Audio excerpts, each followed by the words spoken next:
What happens when a child's brain doesn't develop in the usual way? Not because of injury or infection, but because of something written into their genes. When the parts of the brain meant to help them balance, coordinate, or even breathe are quietly miswired before birth, what do you do as a parent? Today on Willow Lifeline Dialogues Code of Life series, we are talking about Joubert Syndrome, a rare brain condition that parents and even health professionals may not recognize early enough. It's rare, it's complex, but for the families it affects, understanding it can mean everything. And that's exactly what Roselyn had to do. Listening to her is like listening to an expert on a disease that one can only intimately understand from experience. Here she is.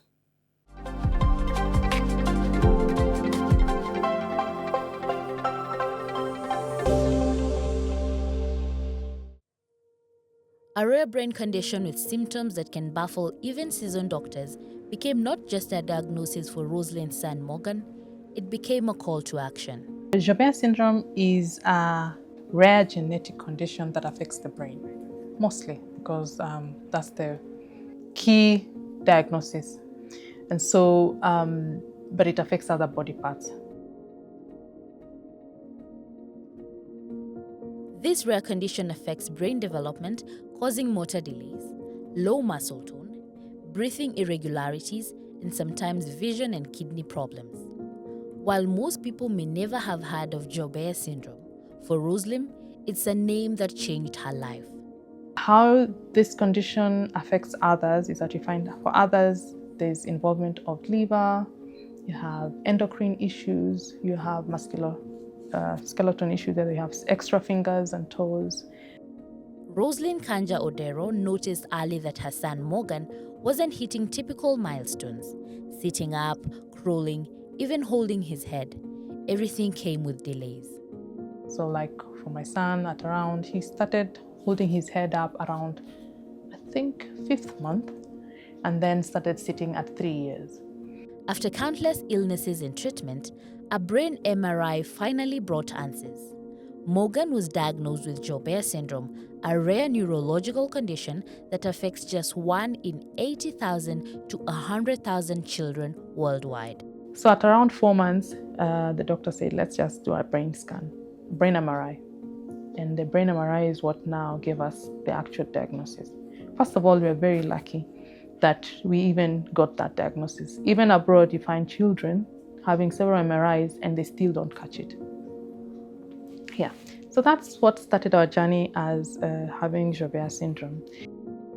According to Orphanet Journal of Rare Diseases 2010, the diagnosis of Joubert syndrome is based on the presence of a molecular sign on brain MRI. For many parents of children with rare disorders, the hardest part isn't just the diagnosis, it's the silence that follows. With limited local data, few specialists, and scarce online resources, families are often left to navigate the unknown on their own. In fact, the way Google has several pages, I think ours was stopping at 3, and then beyond that it was, I think 2. After that there was nothing, as in it was unrelated searches. So with Joubert, again, it was also at that time, there was still not much research being done, so there wasn't quite much. So you are in totally new territory. The diagnosis is just the beginning. From coordinating therapies to finding nannies who understand Morgan's needs, caregiving becomes a full-time job. Even basic outings can feel like navigating a world that isn't built for children with rare disorders. There are those people who tell me, yeah, you need to put him out in the sun. You could take him to the sun and it wouldn't cure his condition. Or that you need, faith-based, you need to do this, you're not praying enough, you're doing X, Y, Z. People's opinions sometimes can be a burden, and that you don't need.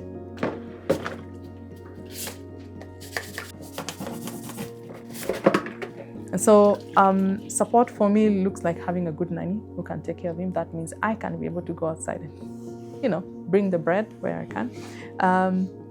It also means I have people who I can talk to, because this journey can be difficult, because you can imagine there's so many things you have to navigate. there's a financial strain. There's the living in the unknown. When he's unwell, you don't know what you're dealing with. With little local information and no community to lean on, Roselyn took matters into her own hands, co-founding Rare Disorders Kenya, a support and advocacy group for families dealing with rare diseases. And so, together with a friend, we started what is called Rare Disorders Kenya, to give people a place where they can meet. So initially it was to celebrate Rare Disease Day, which happens at the end of every February. 29th would be best because it's a rare day. But we started the awareness and just to advocate for people living with rare diseases and to just realize rare diseases are over 7,000 and the number is growing. A key part of the change Roselyn is championing is access, calling for wider availability of genetic counseling and early screening, critical life-saving tools that are still far too limited for most families in Kenya. But for others, that's important to understand what does it mean for their future pregnancies or children. Because some conditions are what is called de novo. They happen by chance. They don't know why. You need to know if, the next pregnancy, am I likely to get it? Even if I don't have other children, the children might need to be like my firstborn. Is he a carrier? Does he need to check that when he actually gets a partner? Thanks to advocacy, the Kenyan government has now established a rare disease working group, and groups like Rare Disorders Kenya are finally being heard. For families like Roselyn's, inclusion isn't just a policy, it's about everyday compassion.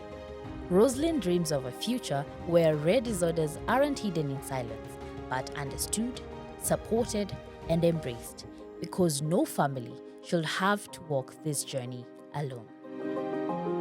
For Code of Life, I'm Sarah Kamande.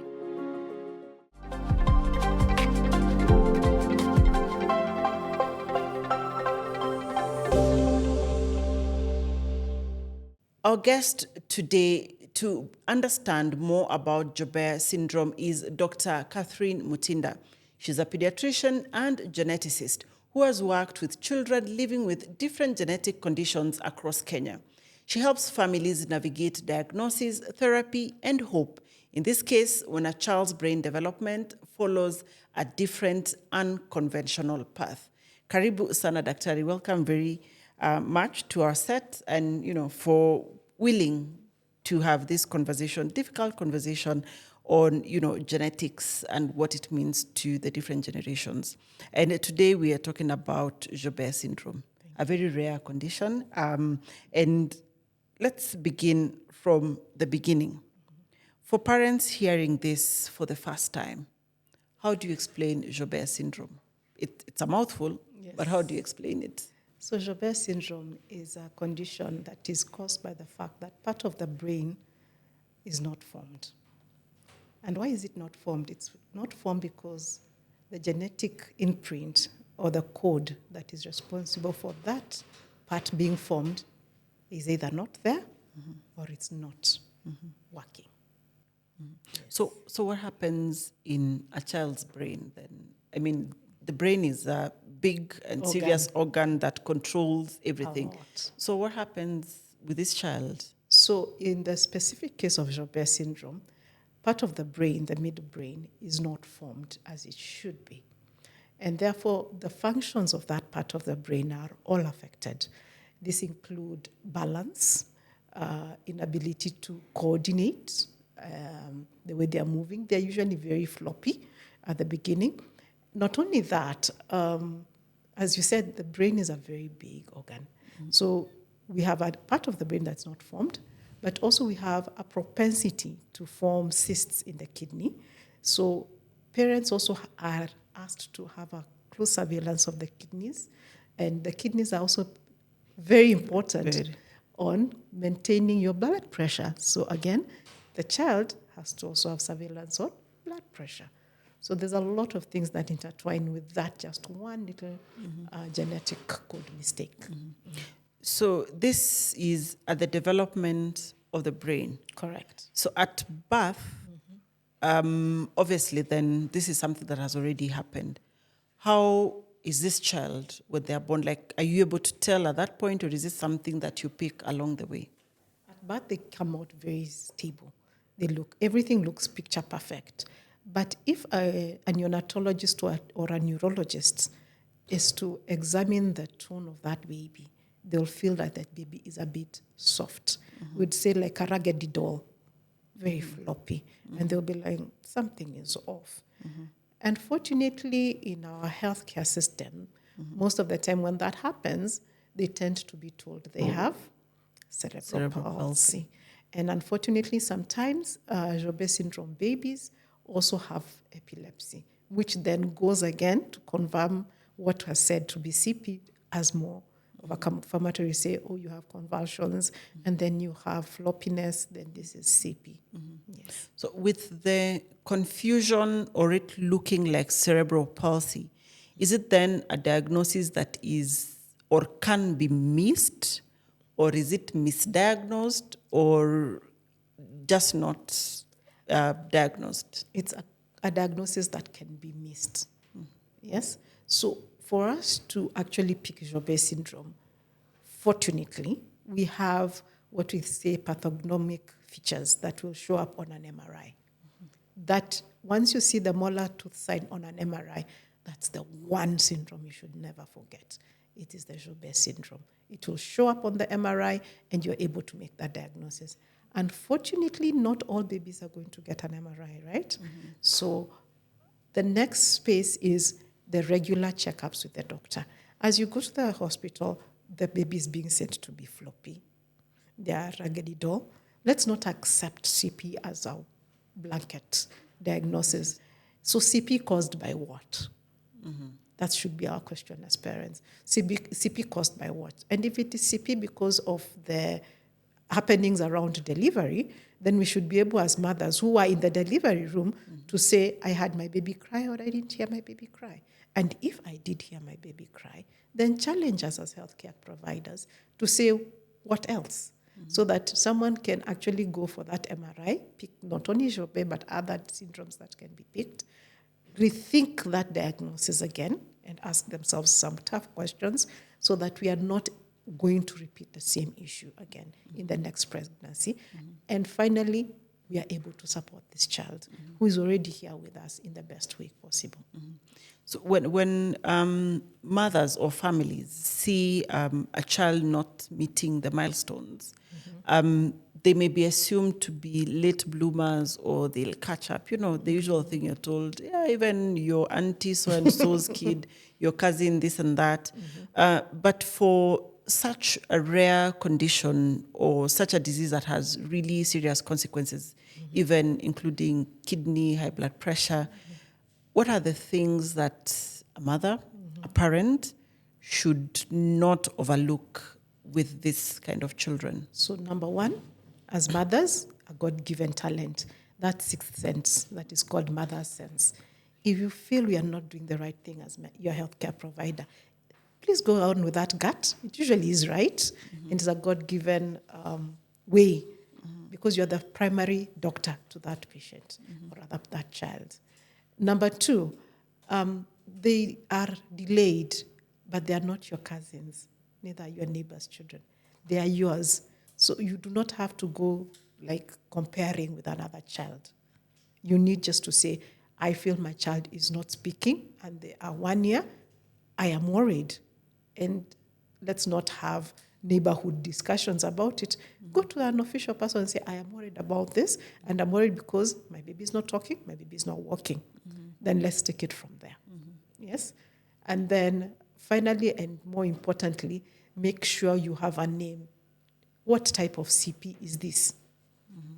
Do we just say CP and then we walk around and be happy about it?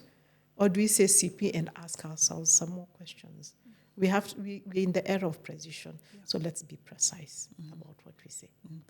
And is Joubert syndrome a diagnosis that can be made before birth so that at the point of pregnancy, then as a woman, as a couple expecting, I know this is the likelihood, these are my options, this is what I'm supposed to do at delivery and after that? So Joubert syndrome has got two types of inheritance. It can be autosomal recessive, meaning the both parents are carriers of a defective gene, and therefore they end up with a child like that. Or it can be maternally transmitted, meaning the mother is the one transmitting the disorder, and mainly they transmit it to their boys. So those are the two main ways. A third way is a de novo occurrence, that it only occurred on this particular child. So as you get into pregnancy, or if you're pregnant, with that knowledge, remember Joubert is a rare disease. It's not one of those things you're going to find in a standard testing situation. If a mother came and told me, I have 3 or 4 children with Joubert syndrome, one of the things I'll tick in my panel is that I need to check the neurodevelopmental genes, because I don't accustom myself to saying CP. So I wanted to see whether the genes that are responsible for the development of the brain, they're in place and they're working well. So we can check. We can check at the latest at 20 weeks and be able to inform the parents of the possible outcomes. Seeing that this is a rare condition, if somebody was to come for regular prenatal genetic counseling, is it one of the things that come to mind? Unfortunately, it's not one of the common ones. So that is why we usually ask the patients to have a very good understanding of what questions they are asking. So it's not everyone who has a pregnancy is waiting for a neurodevelopmental issue. So unfortunately, in the prenatal stages, it can be missed because it is not a common occurrence. However, if my dear Roselyn were to be pregnant again and I know of her son, it is something I surely should not test. Yeah. Yes. Okay. And once you make the diagnosis, what interventions then are there in support for a family with a child with Joubert? So number one, a diagnosis gives the parent a complete closure. You have a name for the diagnosis. So we have a child and you have a name of what is ailing the child. Second, what is management looking like? It is multidisciplinary. They have eye issues, so we need an ophthalmologist. They tend to have moving eyes, so nystagmus is an issue. So we have an ophthalmologist to help them with sight. We have to have an occupational therapist and a neurologist in place. Some of them have seizures, some don't, but you need to surveil them so that you do not come up with very bad seizures. You want them not to happen. And then the hypotonia is real. So a lot of things have to be trained. How are you going to feed this patient or this child so they don't choke, for example, on their food? How are you going to make them go upright? What kind of equipment does this child need for daily living? Apart from that, of course, we talked about the kidneys and the hypertensions involved and other medical things. Now we also have to now look at the social part. What does mommy need and what does daddy need? What support systems do they need? The carer of the caregiver has to also be cared for. Yes? What community is she living in? Is she going to be castigated because of this child? Is she able to even have the money to take care of this child? Are there ways we can discuss maybe with the insurance company and work-related issues? What kind of work can mommy do? And when mommy needs a break, who can take over and take care of this child well? Now, what about the relatives, the larger family? Yes, their aunties and uncles.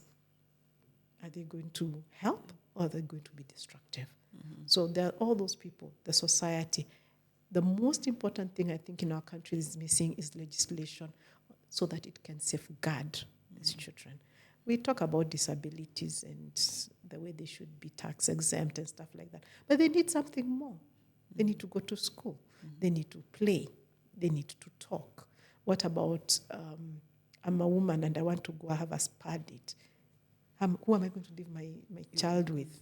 Who is totally even dependent getting on me? nannies for children with special needs is difficult. Yes. Yeah. And when you get a nanny who's good and she wants to leave and she asks for a pay rise, what happens? Yeah. Where is that pay rise going to come from?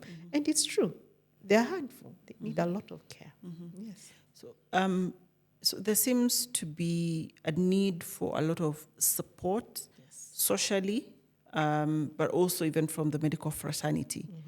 when does the intervention or therapies and this kind of support for this child start? Immediately. Immediately they arrive, and once a diagnosis is made, you have to now, what we do is create a portfolio.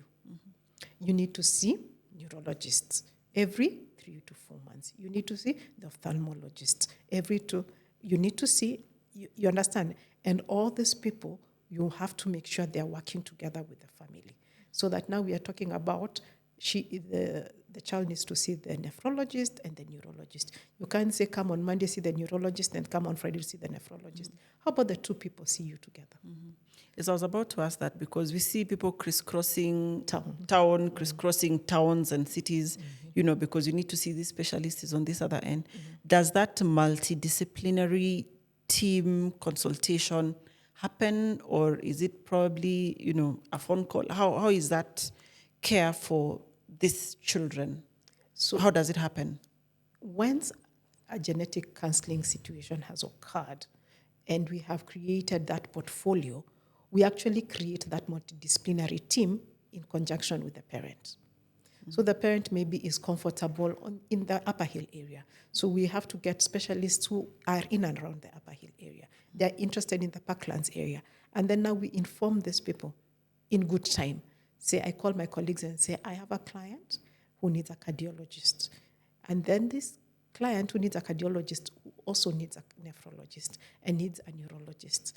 And mommy is available on Thursday. Is it possible for us to all congregate at X so that we can all see the patient? And after we've seen the patient, can we actually sit in a conference room together and have a family conference together with the parents, so that the parents, each of us says from what point we are coming in, and have the parents ask the questions, and then we make a plan for the next meeting. So we do that for our patients, so that that multidisciplinary care doesn't feel like running the rat race from one corner to the rest, to the next. Unfortunately, it's not the norm.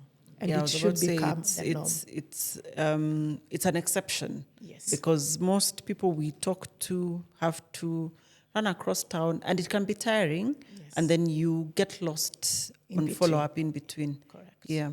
But just to make sure we understand each other, as much as the doctors are making a multidisciplinary team, the team also has to include the parents. The doctors can't be a team on their own. They are a team, and then you find the parents moving around. It makes the team also break apart. So once we have a plan, sometimes it's very disheartening in our country where you have pulled everybody together and then you suddenly hear the patient say, I've gone to India. So you're all stuck. We had this plan, and the patient has decided what they say. They left the group. Then after they've left the group for 2 or 3 months, they show up again. Worse than they left. And now the mother is anxious, she's everything, and you're trying to pull your people together again for the same patient. It really has to be a question of trust on both sides. Yes. So who pays for this care? Does insurance pay? Do I pay out of pocket? Does SHA cover me? Who pays for this? Wow, a very complex question. So I'll tell you a trick. If some group covered does not know of the diagnosis being of genetic base, they tend to cover. But once they get an inkling that it's of genetic base, they tend to start creating exemptions. And that also makes the parents very worried, and they pull back from care, which is to the detriment of the child. However, parents are now getting into private advocacy groups, and they're able to negotiate with their insurances on how to take care of it. My option, or the best option for me, is to have an open discussion with the insurance. They're in the business of insuring patients, but also they need to make a profit, so let's be real. But it's better for them to know how much it's going to cost in good time, so that they're able to also plan and help the patients also get the best available. So where I trained, these patients are already marked out where they should visit, and the teams are waiting for them. This is very cost effective for the insurance and has the best care provision for the parents. So if we can get our health system to that point, that would be the greatest thing ever. SHA is starting. It doesn't cover. Not yet. Not yet. So are there any developments or any new research treatments that are in place or happening around Joubert syndrome so that parents, clinicians, and doctors like you can watch out for to provide hope? Because what is just there is support for the symptoms and the signs that, the children have. Currently, direct answer to that question is, I know of none. However, parent advocacy groups coming together are forcing us scientists to start looking. So there are a lot of work around patient-led, research-based work around Joubert syndrome and other syndromes. Nothing yet in the horizon, but in genetics, everything is happening so fast. So one of the things we do a lot, or I do a lot, is read up a lot, and if something pops up, just to check the validity of what has come up and also be able to advise the clients in time. Okay. So for a parent who is, maybe hasn't had a diagnosis or thinks their child has cerebral palsy or, has a developmental issue, what are the cardinal symptoms or signs that should tell them, if they're watching you, that probably this is Joubert syndrome, come and get diagnosed? So things are not fitting the CP story. So CP is very wide. There are very many types of CP. The CP can be floppy. It can be spastic. That means they are very stiff. So the first place to go, if you really have CP, your primary doctor should be a neurologist. So the neurologist should be able to decipher which type of CP it is, and also at least check on your brain structure, meaning ask for an MRI and ask for an EEG. Then they are able to say, okay, now, from here, I am dealing with Joubert, because once you have that CT scan, you really don't need a genetic test. It's very direct. So it's a radiological diagnosis. It can be. So if things are not fitting, probably ask for the MRI. Yes. Okay. So for a parent listening or watching you, what is the one thing you want them to learn from this story and from this interview? As a mother, you are the primary caregiver, you're the primary doctor, you're the primary clinician. Be strong, trust it. Trust that instinct. If it's not working like a duck, please contact a duck. Thank you, Dr. for, discussing this very rare condition. Affects 1 in 80 to 100,000 children.